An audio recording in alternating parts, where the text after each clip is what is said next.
சிவாய நம. சித்திரை நட்சத்திரம். சித்திரை நட்சத்திரத்துடைய பறவை வந்து மரங்கொத்தி. ஸோ இந்த மரங்கொத்தியோட குணங்கள் வந்து நமக்கு நல்லாவே தெரியும். கொத்தி கொத்தி கொத்தி கொத்தி கொத்திக்கிட்டே இருக்கும். எவ்வளோ சத்தம் வந்தாலும் அது கொத்துறதை மட்டும் விடவே விடாது. நோட் பண்ணி பாருங்க. இந்த மரங்கொத்தி பறவை மட்டும் அதை சுற்றி எவ்வளோ சண்டை வந்தாலும், அதை சுற்றி எவ்வளோ சத்தம் கேட்டுக்கிட்டே இருந்தாலும், மற்ற பறவை எதனா டிஸ்டர்ப் பண்ணாலும் அப்படி இப்படி கூட போகாது. அதோட ஃபோக்கஸ் என்ன, அந்த மரத்தை கொத்திக்கிட்டே இருக்கும். அதே தான் வந்து சித்திரையில் பிறந்தவங்களும். ஒரு டார்கெட்டு, ஒரு விடாமுயற்சி. விடாமுயற்சின்றது வந்து ரொம்ப எக்ஸ்பர்ட்னே சொல்லணும். சித்திரையில் பிறந்தவங்க ஒரு விஷயத்துக்காக கடைசி வரைக்கும் போராடுவாங்க. அந்த குணங்கள் அவங்க கிட்ட இருக்கும். எவ்வளோ பிரச்சனைகள் நடுவில் வந்தாலும், எவ்வளோ டிஸ்டர்பன்ஸ் வந்தாலும் பிரச்சனையை பாதிலே விட்டு போகிற பழக்கம் வராதே கிடையாது. ஸோ இந்த குணங்கள் எல்லாம் ரெண்டுத்துக்குமே கரெக்டாக கம்பேர் ஆகும். வெற்றிக்காக உழைப்பாங்க, ஜெயிக்கிறதுக்காக உழைப்பாங்க. இதெல்லாம் வந்து சித்திரையில் பிறந்தவங்களுக்கு அதை கரெக்டாக செட் ஆகும். ஸோ இந்த மரங்கொத்தி பறவையை இதுக்கு பிறகு நீங்கள் எங்கேயாவது பார்த்தீங்கன்னா அது பண்ணுற மூவ்மெண்ட் எல்லாம் கரெக்டாக நீங்கள் அப்சர்வ் பண்ணி பாருங்கள்.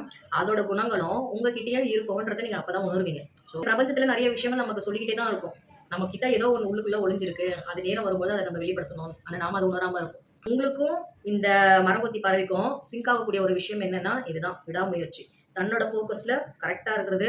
எவ்வளோ டிஸ்டர்பன்ஸ் வந்தாலும் அதை விடாமல் அதிலேயே ஃபோக்கஸாக இருந்து ஜெயிக்கிறது. இதுவும் அந்த மரங்கொத்தி பறவைக்கும் உங்களுக்கும் இருக்கக்கூடிய அந்த ஒற்றுமை. நல்லா திங்க் பண்ணி பாருங்கள், கரெக்டாக சிங்க் ஆகும்.